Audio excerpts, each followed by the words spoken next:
So, welcome back, everybody. All right, so our fifth topic today, countries outside the U.S. are raising rates to combat inflation. So we've been covering this for a little while, for the last couple of days, and it's nothing that we don't expect to happen, but just kind of just some re-emphasis on this, right? The U.S. inflation is driving the U.S. dollar growth and also driving global inflation, and with the U.S. economy being roughly 25% of global GDP as a whole, our monetary policy, our fiscal policy, everything we do is watched as a barometer. And the effects of what happens in our economy and the strength of the U.S. dollar, since it underpins so many things and so many people have it as currencies and they accept it or do business in it, it has an impact. So countries around the world have to react as well to the way we do things here. So there is an impact to the global economy as well, which can reverberate back to us, right? That's why economies are so hard to balance and figure out, is because you're not just individually, your economy, if you do global trade, you connect with other countries, everything you do is part of the global economy as well as part of your own economy. So to balance it and to make sure things don't go wrong, it's not always an easy feat. And in addition to that, if you do well in your country, but then you cause the global economy to shudder, if the global economy is lagging, there's only so much you can do to protect yourself from that lag. You can't stand alone while the rest of the world falls behind. You can't stand alone. We don't have that kind of system. We're too intertwined for that to happen.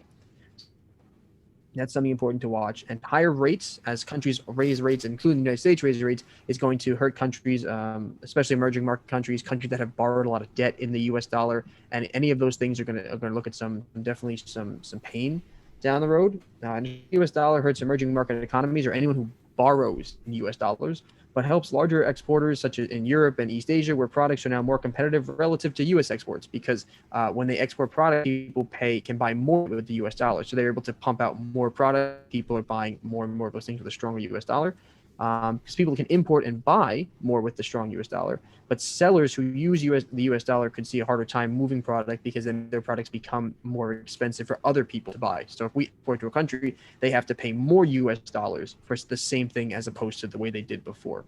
So, and just some information here. We see Turkey, Russia, and Brazil, right, already raising their rates. Brazil's inflation is at 8%, and they just had their third 0.75 percentage point raise, with more planned ahead.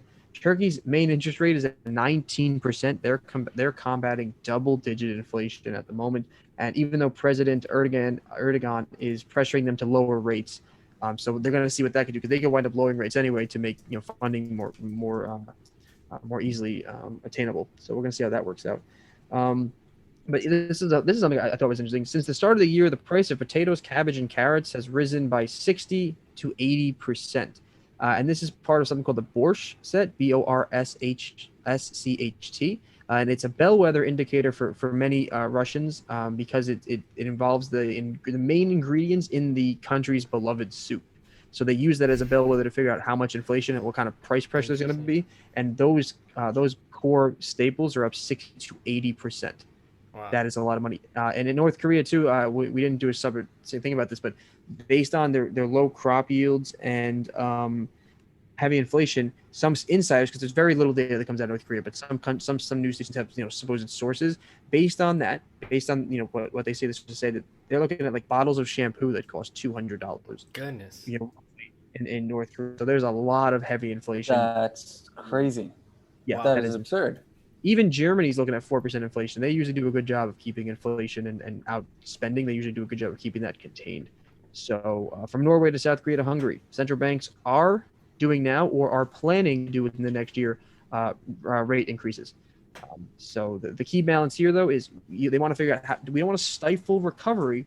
We also don't want to burn red hot. If we raise interest rates too fast and we don't give enough support, coming back from COVID, coming back from this growth, we could stifle it before it hits its maximum. But we have to figure out where that maximum is, because we don't want to go too far and let inflation get too out of hand, because then we won't be able to stop it. And then we kind of get stuck, in these in the forces of inflation that we really don't have control over, and we kind of get thrashed out too much of a way to stop it.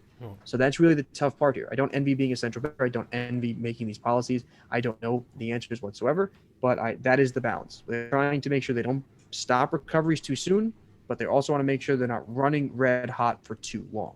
And that's so the whole world is dealing with this now. It's not just the United States. Everybody's dealing with huge inflation. Central banks are making moves. The global economy is taking notice and feeling these effects. So we're definitely going to be probably hearing more about this over the next couple of weeks. Now, as inflation increases, Bitcoin looks better and better throughout the whole world as a currency or possible legal tender to then use with transactions. Go. Okay, so like I said before about how complex the global economy is, as well as your sovereign economy versus the entire global economy. Imagine the difficulties we have now with currencies we can control the production of, interest rates we can control, deals and treaties. I replace all that with a free-floating digital asset that is not produced by any country and is not controlled by anybody. And ask yourself, do you want to be on the back end of that roller coaster? I don't know.